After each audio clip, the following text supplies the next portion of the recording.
Have a look at that. I'm going to make this men's Haori. You can make one too. The pattern is in the description. Come along. Let's have a look at this incredible fabric. I'm using this woven fabric. So it's a cotton viscose polyester blend. It is 150 centimeters wide, 60 inches, and I have 2 meters or 2.2 yards roundabout. Get your pattern, it's in the description, and make a Haori to go with your yukata. I have wide fabric, and this fabric is woven with this incredible print. Now, I'm not going to cut the body pieces into 2 different pieces. First thing we would usually do is fold our fabric in half and cut straight down the middle, and from that you do get 2 body pieces, and then you get things like your sleeves and all the other pieces. But I'm going to leave this attached because the first thing we do when we start constructing is sew the center back seam. So this is a seam you can omit if you want to. It's really useful to use as well if you want to make something for a larger size. We still treat the fabric as if it's in 4 quarters. So the middle 2 quarters are the body, one side is the sleeves, and the other side are the things like the collar and the side panels, which we'll go into in a minute. I'm going to fold this into 4, and then I'm going to cut the 2 outer quarters.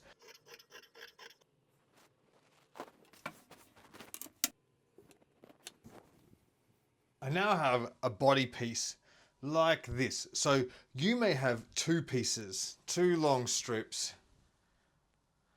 of this cut in half, or you might have it my way where you have like that, so 2 of them, but I've left that little center back seam uncut, and that means that I don't have to sew it up. It also means I don't have to cut into this beautiful pattern, and instead of a center back seam I've got these diamonds that will be running down the center back, which I think look really cool. So that means what I need to do is find the exact halfway point, which is what we do with our body pieces and with our sleeve pieces. We find the exact halfway point, and we're creating, can you see it? Here it is. This is the Kata Yama on the body pieces, and the Sode Yama on the sleeve pieces. Can you see it on that? Oh, you can see it with the shine of this linen. And what they are, that means the sleeve and shoulder mountains. So Kata Yama is the shoulder mountain, Sode Yama is the sleeve mountain, because they resemble a triangular mountain if you look at them from this way. This is your midway point. It's not your center back neck, that's a couple of centimeters, a couple of inches the other way, but it's a way that we line up all our pattern pieces in the end. So it's great to fold them in, press them hard, and get them in there, because it's also how you then fold garments once they're made, and once you start wearing them, you fold them along these lines. But it really helps with your measurements and for lining up as you're putting your garment together. So I'm going to do that, and then I'll be able to cut up to that point to create the center front opening. So I'll cut straight up the middle of these diamonds for the front of it, on which the collar will then go around. We need to cut the collar's path, I call it, and it is just that. It's the path on which the collar travels. The midway point, the Kata Yama, you see this line here that's been pressed in. That is where we're going to be cutting the back neck from. So the curve that the collar will go around, and then we'll cut out of this a little bit more as well. So the collar sort of sits, well, almost in the position of this at the moment. Like, it'll be about that wide, and it'll come down here. So we need to cut this path and know where that is, because we use that to be able to put ties on and things. The best way to do it, so you only have to do it once, to line up your 2 fabrics, your 2 body pieces like so, and then we'll make our markings, which will go like this, and cut it once, and you cut through both layers at once. You have your template, it's in the description. This is what it looks like,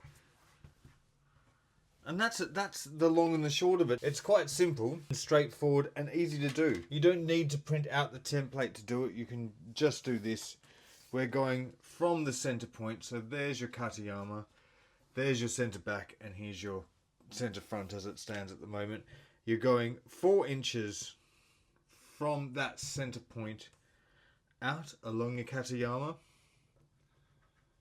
and you're going 4 inches the other way on your Kata Yama, and we go 2 inches down to the top of that diamond.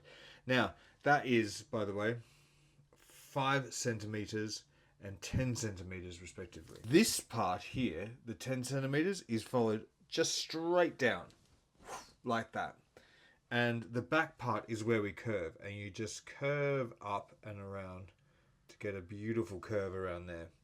And if you can't do it by eye, you can always use something round, like the top of a pin box or a saucer from your cups, something like that you can use to just create that round shape. And you make sure that the top is lined up with your 2-inch mark and the side is lined up with your 4-inch mark, and you scribe around that, and that will give you a nice round curve. And we cut. And there you have it. There's the body. So we've got center back and the opening for the collar to pass around. So we just talked about the body. On the sleeves, we do the same. I'm going to cut this directly in half. This is my whole sleeve piece.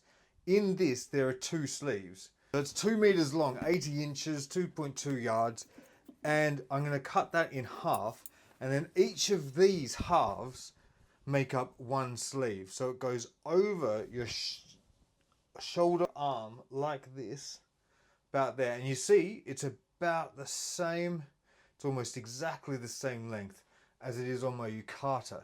So if I turn to the back as well, you can see it there.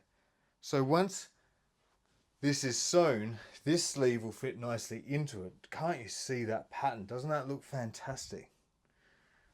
And that's the length. Obviously, if you want longer sleeves, you need more fabric. You need to get longer fabric, and you can make your sleeves far longer.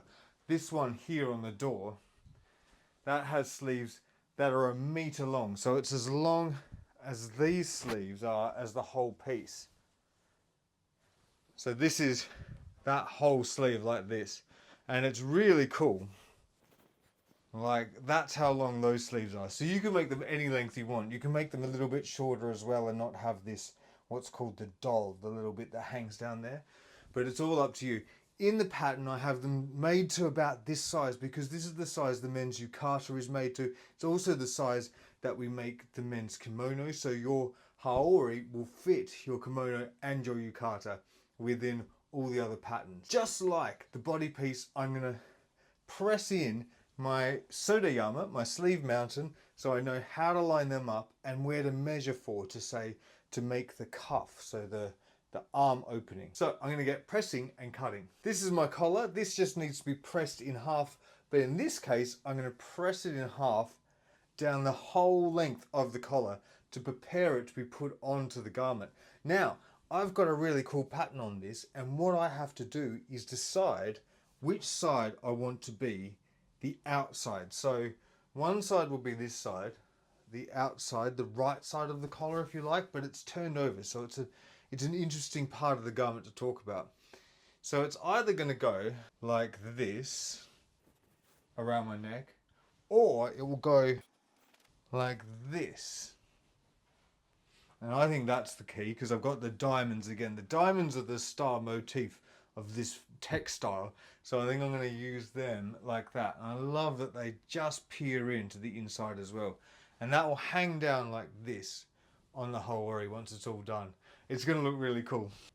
Got this piece from which I take the side panels and the ties. In the pattern I discussed the fact that traditional Haori aren't worn with ties made from self, so they're not usually made from the fabric.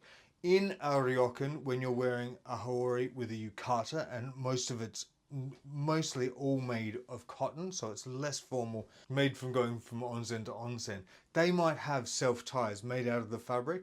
Usually on a traditional Japanese Haori, you have little hooks. They can be made out of fabric or thread or metal, and they're put in place here. Then attach the ties to then tie up a haori. So a formal haori has proper jime, and they have tassels and all kinds of stuff on them. You can get beautiful ones made out of jade or coral.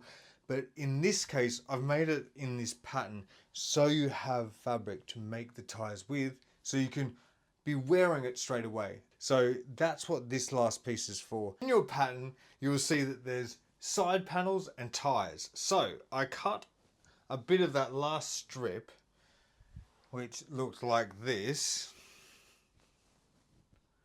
in half. So now I have little strips like this. So you can see I've got 2 with diamonds on them, and I've got 2 with the stripes on them, like that. So I've separated these out, and I've got 2 sides and 2 bits to make a tie with.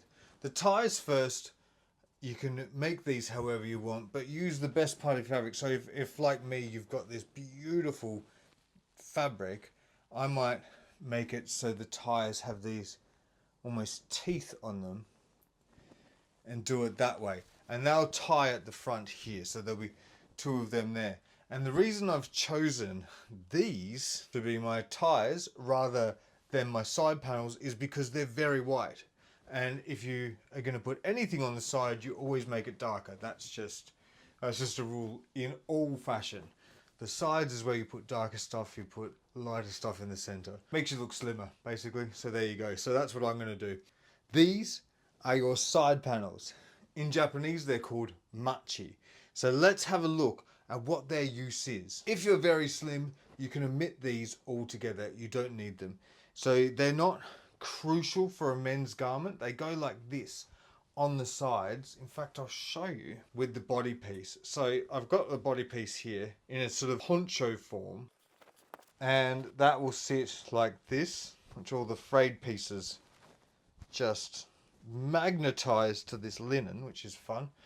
So the side piece is here, and it basically joins up the side, so it's a little side panel, and it's so that the haori sits loose. The haori isn't supposed to be fitted like a blazer or wrap around you like a kimono or yukata. It sits open and it sits loose down like this. And the reason we have these side panels is to just facilitate that and let it hang down. So the back will hang down loose as well, and it just hangs like that. Much more prevalent on a female garment because they have a really big obi, so they'll often have an obi knot on the back here and need to incorporate that underneath a haori, so they will always have a far wider one. Men don't desperately need this. If you're a really slim guy, you won't need this at all. This will come together like this and sit beautifully still down there. I need a little bit of help, so I'm going to use one of these and put it in, and we'll look at how we make these. We taper them and everything, but that's the point. These are really great because they do get tapered, and you can taper them to fit your body type. So make them triangular so they come out as they reach the hem, to then incorporate larger glutes and waists and bellies and stuff. But also, you saw earlier we have extra fabric, so you can make these far wider if you need extra around here. And then that's not going to affect this front panel. It's just going to fall down beautifully there, while this is doing all the work under your arm. So that is the great thing about these side panels. And that's how you use them. You use them so that, not so your garment is fitted, it's so your garment is loose and hangs, as if you've just placed it onto your shoulder and it just falls down your back over your bum. It should just glide over the top of it. It shouldn't be sort of coming into here and then going over the curvature of your behind. It should just fall straight down like that and be left open like this. So that's why we have those sides. Right, I'm going to go and pick all these little flyaways off here and get to some more pressing. You want to prepare your collar and make it as neat as possible now, so it goes on easier later. And the main part of that is pressing. So we're pressing up the seam allowance by 1 centimeter, on either side, and then you've got your center here. So it should all line up absolutely beautifully. And you can test to make sure that it does just that the whole way along, and you press it so well, so then when it goes onto the garment, it goes up in a dream, because you've done it so well, you know exactly where you are at any point on the collar.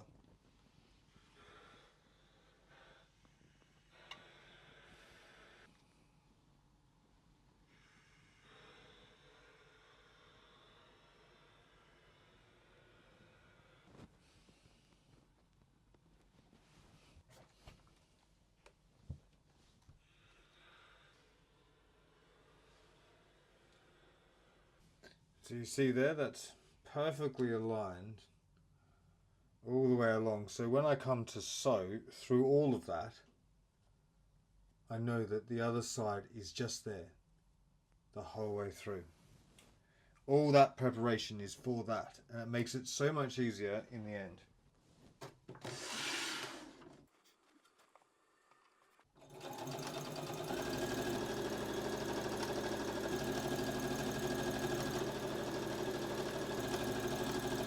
So here are my machi, and what I'm going to do now is taper them. So bring them like that down to the hem, and I'm going to taper them as a pair, so you can see I've got them facing each other, so they'll both go like that, and then they'll be put into the haori as a pair like that as well. Now again, you don't have to taper them, you don't have to add them if you don't need the extra room.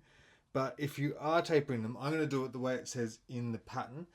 You can taper them any way you want to suit you. It's about how they fit you. But this will work for a lot of people. So what I'm doing is finding the center point. This is 10 centimeters, so I'm going to go 5. So that's the exact center point of this machi. And then I want to go 1.5 centimeters or 3/4 of an inch out from either side,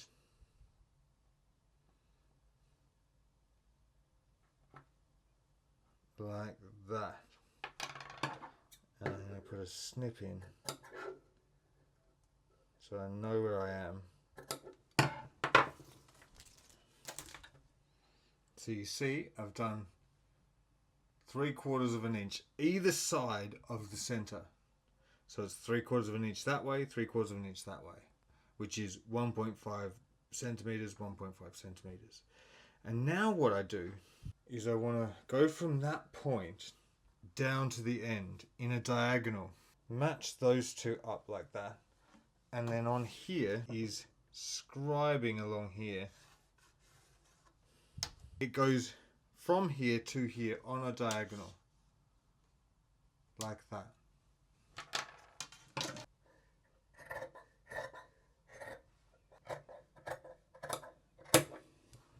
And you end up with a tapered machi like this. And now what I do is I come in and I do 1/2 centimeter turn, so 1/4 of an inch, and then 1/2 an inch. And I'm going to follow that up along this diagonal line. I'm going to go nice and slow so I don't stretch the fabric out, but I'm going to bring it all the way up here. And what that will do is, if you take that 3/4 of an inch off each side, is we should end up with a nice little point at the top, like that.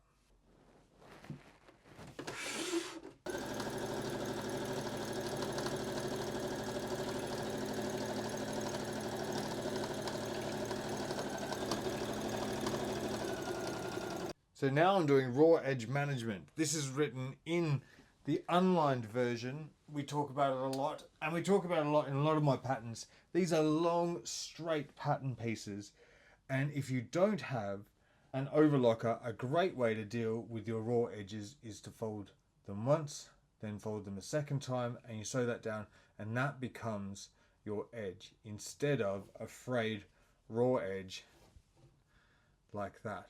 Now, it's up to you if you want to do this, and there's lots of things you can do instead of it. You can use an overcast stitch. Some fabrics, like see this, actually fray quite beautifully, and you could leave that, press that, and have no problem with it. But I am going to double turn these And you do literally turn it back by a 1/4 inch and then by a 1/2 inch, just to contain all the fraying bits. And this fabric is fraying a lot, so this will be quite useful. So this isn't applied to the collar. We just did it to the machi. That was the diagonal sewing that we did with the machi there. And we do it to the body pieces and the sides of the sleeves.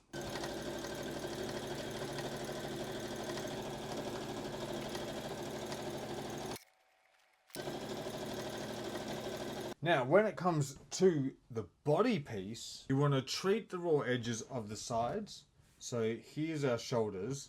You want to treat these sides, but then not the center front as it is at the moment. So this central opening, that doesn't need to be done. If your body piece is in 2 pieces, so if you're going to put in a center back, you would sew up the center back. You would turn over each side of the center back, so you see how much you save, especially if you're using this raw edge management. This would be cut along here, and then you would turn that back and turn the other side back. So we're losing those diamonds altogether, and you would turn it back in the same way that we do the sides. But once you get to the shoulder point here, you see these shoulder lines coming through, you would stop doing your raw edge management there, because the front, this part here, that's going to be caught as we pass across it with the collar. So that doesn't need to be treated down here, but the sides and the center back, if you have a center back seam, should be done in this way if you're doing it in this way first. We're now ready to start adding our machi, our little side panels. These, again, I said before, you don't have to have them. So if you don't want them, you don't have to. They're there to provide extra size, and you might make them bigger than this, but this is a great size to start with. And I'm going to sew literally just along there. So I've double turned this. Can you see that? Yeah, there's the double turn. So my seam is going to go just along there with like a millimeter, far less than an 1/8 of an inch, a 1/16 of an inch, along the side of it. You see that? I've lined it up, right sides together, lined up the hems, and I'll sew up here, and I sew into this little point. So where these two meet, there's like a little triangle in there. It's actually quite hard to see. I'm sorry about that, because of this pattern fabric, but it's so lovely I had to use it. So I'm going to sew up into here. So I'm sewing along the side of this double turn I've done to about there, and that gives me space to play with this and be able to keep this obscured once it's sewn into the garment. And just along here, you can see the marking. You can just see it. It's just here. This is 16 inches from the Kata Yama. So this is where the sleeve will meet the body. They come to exactly that. And then what we're going to do is just turn them back like this. Once they're in, we'll sew that down with a hand stitch or a little stitch. But what we're doing is creating a little bit of room between the junction of the sleeve that's meeting the body and the side seam, because this is going to get quite bulky in there, because it's going to be also done to the back as well. And the thing is to have a little bit of space between the two. So if you see, we'll sew to about here, and then there'll be a little bit of side seam there, and then there'll be a gap. And that's the key to keeping the bulk out of the underarm, because that is one of the biggest things about making a garment like this, is that the underarms get a lot of bulk because there are straight seams going in and all meeting at 90-degree angles all together at once, all in one place. So you want to release some of that bulk.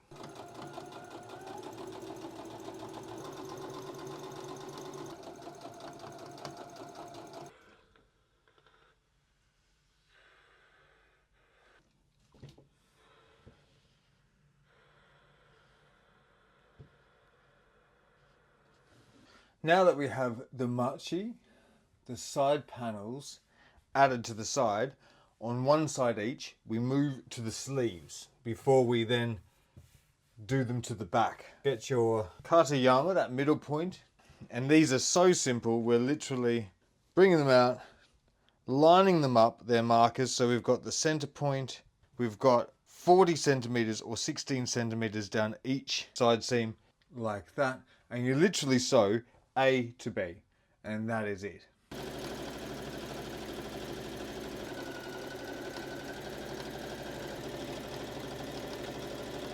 Now that our sleeves are attached, we can bring together, if I can find them, our side seams.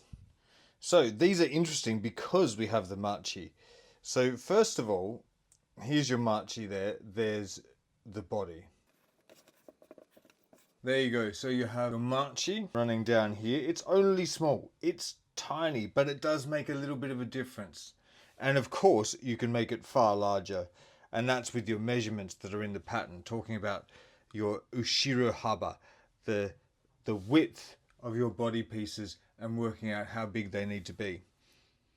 But I've worked out mine. So what I need to do is line this up with the other side. And I'm going to come to this point.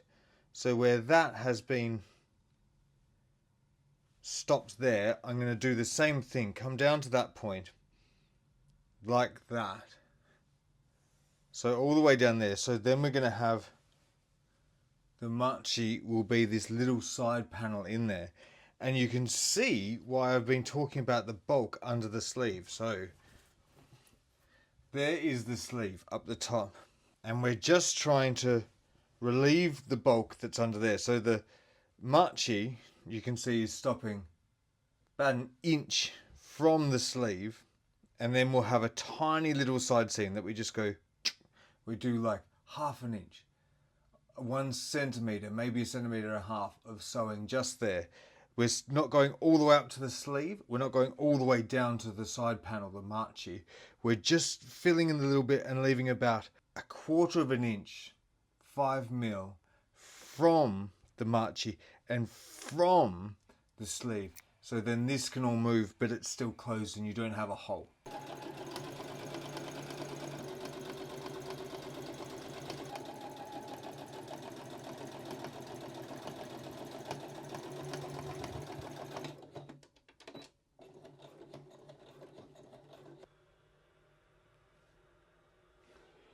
So your machi is in place. We press it open. So the seams are both closed, but they pass back to each side. So this seam goes that way, this seam goes that way, so they don't all bulk up in here. You can see here, this is the end of the sleeve. So that's the sleeve bag heading off that way. This is the hem down here, and this is the body moving down there. This gets turned back, so we roll it back like this, and you can just whip a couple of stitches in, either by hand, which is quite easy because you'll need about 4 stitches to hold that down, or you just run across that with the sewing machine really quick, and that's holding down just those raw edges of the top of the machi. Do you see, like that? It sort of springs back up, but that will be kept down by just a few little strategic stitches in there. And it looks like this from the other side. Tiny little panel, and you see it on Japanese, traditional Japanese haori. These can be absolutely minuscule. It's because of Japanese fabric and its uniform width. So all Japanese fabric is the same width, and thus to create the shaping you need for just that little bit of curvature, they need to add tiny little strips like this, or bigger strips if the person's bigger. But that's why that's there, because all the fabric is 16 inches wide, and it doesn't vary from that ever. So we have a little bit of a side seam there from here to the end of the sleeves. We put in just a little bit about there. So that's 1 centimeter, half an inch of stitching, and then that's the side seam done. Then we can get on with our sleeves.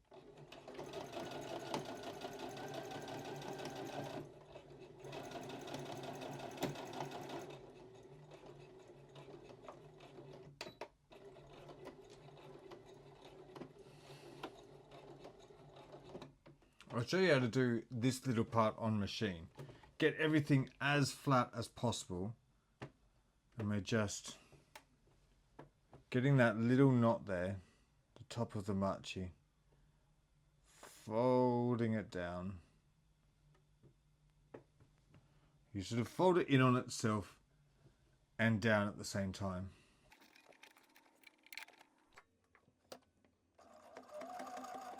So you see what I've done there? It's just tiny little stitch, and to remove all the raw edges from the inside of the garment. It's a tiny little thing just in there. And on the back, obviously that's undetectable, those stitches.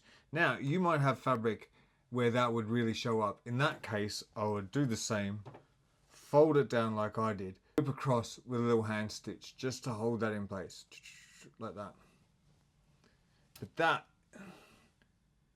is the machi underneath. We sew the sleeve together, closing the sleeve it's called, and this is all quite simple. It's just you sew along the straight line. Now I'm starting a good centimetre, half an inch from all the other seams that are coming into that junction to let it all have some room to breathe. So I start nice and far away, and then you literally sew down here across the bottom and up to your cuff marking. And at your cuff marking here, it's good to sort of do a couple of rounds of back stitches, because this is a real high use area and needs a bit of strength to it. So you do 2 sets of back stitches just for safety there. And then to do the cuff, we flip this back 1.5 times, just like we did with, say, the raw edge management, and whip round on that.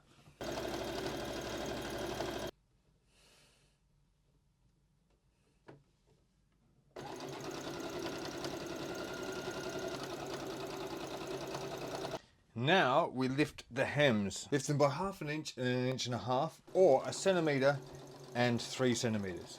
So you're going 1 and 2 like that. And then we sew that down. Then we put on our ties and attach the collar. We're now going to place the ties. This is the Haori jacket. Here is the front openings. And before we put the collar around the collar's path, we need to add the ties, and they go in 20 inches or 50 centimeters up from the hemmed edge. So I'm going to measure 50 centimeters or 20 inches. Then what we do is we secure this down. So we want to secure it within the collar's path, and the collar will pass with a 1 centimeter seam allowance along here. So you want to secure it down 5 mil or 1/4 inch from the edge there, so it's caught when you then pass over it again when you put on your collar. So we have our ties in place, and it should look something like this. They should be heading into the inside of the garment. So then when we see that, so we're on the wrong side at the moment, and they're going into the garment, so not coming out, which seems the wrong way around, but it makes sense because you want to pass over this then with your collar, and then they'll hang down like that. So if you don't want to use them, they're actually tucked inside a little bit into your jacket, and when you do want to use them, you bring them across and tie them like so. Now it's time to attach the collar. So you can do this in a number of ways. The thing that we have to think about is that we have an enormous, this is a big seam that goes 6 feet all the way around, and the best way to deal with a really big seam like that is to split it in half, and you do centre back down one side, centre back down the other with all your actions. When you're pinning, when you're sewing, when you do your second pass, all of that, you treat your collar as 2 parts, and you work on one side and then the other. Always one side, then the other. Then the next step is one side, then the other. But it splits it up, and it means that your collar won't walk. Because this is so long, if you were to start down on one hem and sew all the way up and all the way over and all the way down, the chances are is that the collar will walk as you go around with your sewing machine. And by the time you get to this end, it will be completely uneven to the other hem. So the best way to do it is start in the middle and work out. Pin down one side and then I'll work on down the other. So I just leave the other. The other is just this mess over here. So I have the room and the ability to manipulate this in the way that I want it manipulated. You cannot use enough pins. So use as many pins as you need and as you want, and take them out, repin, and just get that going around that curve like that. This is a hard part. It's hard every time, so don't worry about that. And then once you're onto this straight, you're actually doing all right. It's just pinning something to a straight line. But that's the hardest part, and it can take time to get that right.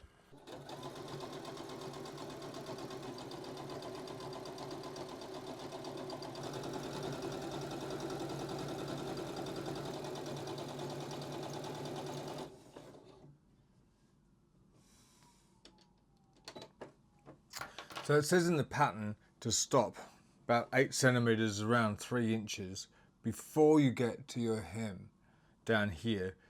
And that is so we can fold up your excess and create a really great and straight line with your hem. And the reason for that is because this is such a long seam.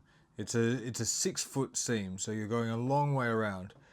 And because a lot of people will be using, like I am, something with a polyester blend in it or a viscose, whatever it is, your fabric is probably going to move and shrink just with the usage. So as you're pressing it, I saw this shrink. Every time I pressed it, it would just sort of shrink a little bit. So it's going to be a different size.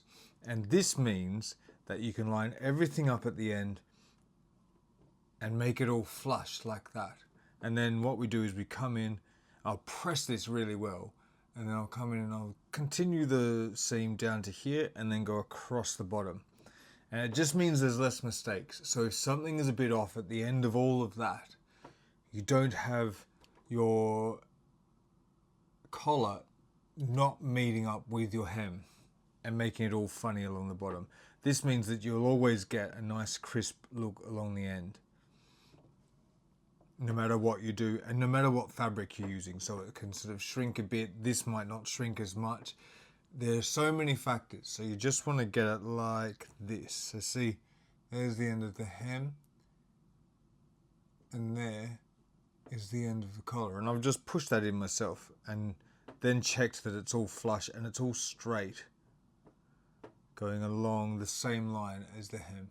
And then you give that really good press and then finish it up. Well, that looks pretty damn fine. I'm really happy with that.